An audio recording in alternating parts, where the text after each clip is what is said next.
सालों पहले भानिया राज्य में कर्ण राजा का शासन चलता था। राजा का दिल बहुत साफ था। वह हर त्योहार के दिन लोगों को दान देते थे। इस साल भी एक त्योहार के अवसर पर राजमहल में दान लेने वालों की भीड़ लग गई। राजा ने सबको भर भर कर दान दिया। अंत में कमर को झुकाते हुए एक महिला राजा के पास दान लेने के लिए पहुंची। लेकिन तब तक राजा के पास दान देने के लिए कुछ भी नहीं बचा। राजा ने तुरंत अपने गले से हीरे का हार निकालकर उस महिला को दे दिया। वह महिला राजा के सिर पर हाथ फेरते हुए आशीर्वाद देकर चली गई। अगले दिन राजा अपने बगीचे में बैठकर सोच रहे थे कि मेरे जीवन में एक पुत्र की कमी है। भगवान ने मुझे सब कुछ दिया, लेकिन पुत्र सुख पता नहीं क्यों नहीं दिया। तभी राजा के गोद में आकर एक आम गिरा। राजा इधर उधर देखने लगे। उनके मन में हुआ कि आखिर यह आम मेरी गोद में आया कैसे? तभी कुछ देर बाद उन्हें बहुत सारी परियां दिखी। उन सभी परियों में से एक नीली आंखों वाली परी राजा के सामने आई और बोलने लगी कि इस आम को अपनी पत्नी को देना। यह आम तुम्हें पुत्र रत्न देगा। इसे खाने के 9 महीने बाद ही तुम्हारी पत्नी माँ बन जाएगी। वैसे तुम्हारे भाग्य में पुत्र सुख तो नहीं है, लेकिन तुम दिल के साफ हो और बहुत दानी हो, इसलिए तुम्हें यह सुख मिला है। बस यह सुख तुम्हें सिर्फ 21 साल तक मिलेगा। जैसे ही तुम्हारे बेटे की शादी होगी, उसकी मौत हो जाएगी। राजा ने दुखी मन से नीली आंखों वाली परी से पूछा, क्या इसका कोई उपाय नहीं है? परी ने कहा, राजन, कल मैं कमर झुकाते हुए एक साधारण महिला के रूप में तुम्हारे दरबार में दान लेने के लिए आई थी। देखो, जो माला तुमने मुझे दी थी, वो मेरे गले में है।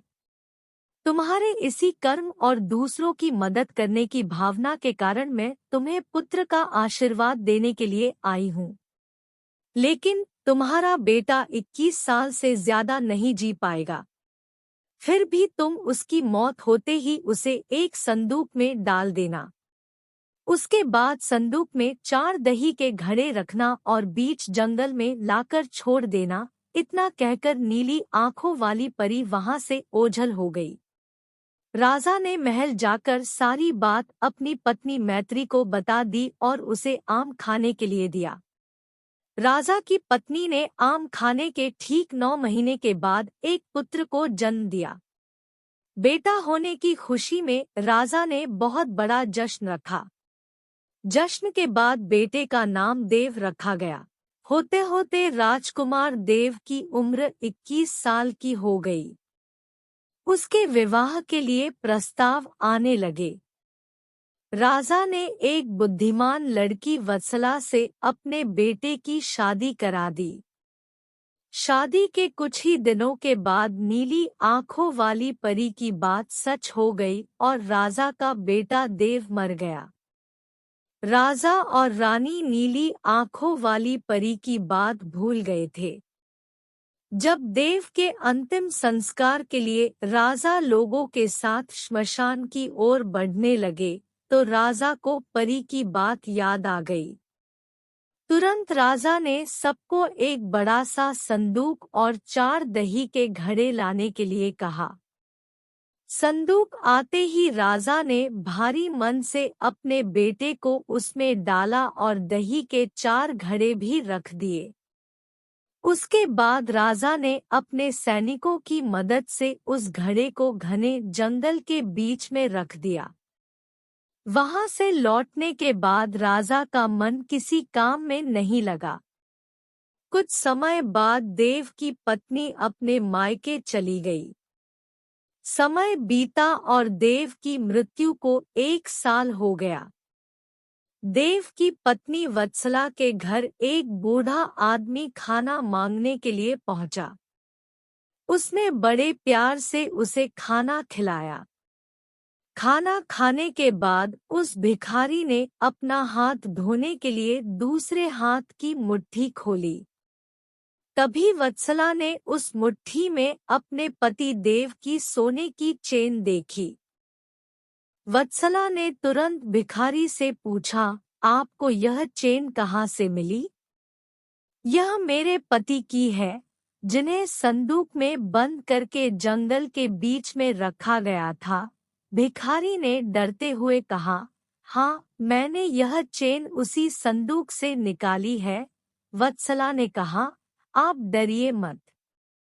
मैं सिर्फ उस जंगल तक जाना चाहती हूँ, जहाँ मेरे पति का संदूक रखा है। भिखारी ने कहा, वह भयानक जंगल है, मैं आपको वहां तक नहीं लेकर जा पाऊंगा। हाँ, आप चाहो तो मैं आपको उस संदूक से थोड़ी दूर ले जाकर छोड़ सकता हूँ। वत्सला तेजी से भिखारी के साथ जंगल तक पहुंची। घने जंगल से पहले ही भिखारी वहां से चला गया। फिर वत्सला अकेले अपने पति के संदूक को ढूंढने के लिए निकल पड़ी। वहां जाकर उसने अजीब सी चीजें देखी। उस संदूक के पास बहुत सारी परियां थी। वत्सला पेड़ के पीछे छुपकर उन्हें देखने लगी। वत्सला ने देखा कि सारी परियों के बीच से एक नीली आंखों वाली परी आई और उसने संदूक में एक लकड़ी देव के मृत शरीर के सिर के पास और एक पैर के पास रखी। तभी देव संदूक से बाहर निकल आया। परियों ने देव को मिठाई खिलाई और दोबारा संदूक के अंदर डालकर लकड़ियों की स्थिति बदल दी। रोज रात को नीली आंखों वाली परी इसी तरह से देव को संदूक से बाहर निकालती और फिर उसी में भेज देती थी। वत्सला डरते हुए उसी जंगल में फल खाकर 3 से 4 दिन तक यह सब देखती रही। एक दिन वत्सला ने भी संदूक खोलकर नीली आंखों वाली परी की तरह ही लकड़ी की स्थिति को बदला। तभी देव संदूक से बाहर निकल आया। देव ने जैसे ही अपनी पत्नी को देखा, वह हैरान हो गया। देव कुछ बोल ही रहा था कि अचानक वत्सला बोल पड़ी, मैं आपको इस जंगल में इस स्थिति में रहने नहीं दूंगी। आपको मेरे साथ चलना होगा। देव ने वत्सला को समझाते हुए कहा, मैं नीली आंखों वाली परी की वजह से ही इस दुनिया में आया हूँ। मैं उनकी आज्ञा के बिना कहीं नहीं जा सकता। तुम मेरे संदूक में रखा हुआ एक घड़ा अपने साथ लेकर मेरे राज्य चली जाओ। वहां छुपकर रहना। तुम्हें 9 महीने बाद एक पुत्र होगा, तब मैं तुमसे मिलने आऊंगा। अब तुम लकड़ी की स्थिति बदलकर मुझे पहले की तरह संदूक में जाने दो। वत्सला ने अपने पति के कहे अनुसार ही किया। सबसे पहले संदूक में पति को भेजा। फिर वह दही का एक घड़ा लेकर रूप बदलने के बाद राजमहल पहुंची और रानी को चिट्ठी भेजकर रहने के लिए जगह मांगी। रानी ने दया करके उसे राजमहल के पास ही एक कमरा रहने के लिए दिया। जब रानी को पता चला कि वह गर्भवती है, तो रानी उसका ख्याल भी रखने लगी। जब वत्सला ने बच्चे को जन्म दे दिया, तो देव उससे मिलने के लिए आया।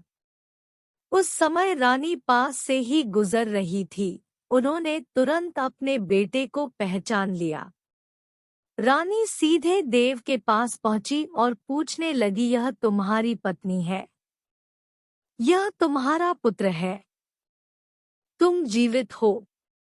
अब मैं तुम्हें कहीं नहीं जाने दूंगी। देव ने कहा, माँ, मैं आपके साथ नहीं आ सकता हूँ। इसका एक ही उपाय है। आपको अपने पोते के लिए एक उत्सव रखना होगा। आप उसमें सारी परियों को बुलाइए। जब परियां आ जाएं, तो नीली आंखों वाली परी का बाजूबंद किसी तरह निकालकर जला देना। उसके बाद नीली आंखों वाली परी से मेरे जीवन का वरदान मांग लेना। इतना कहकर राजकुमार देव वहां से चला गया।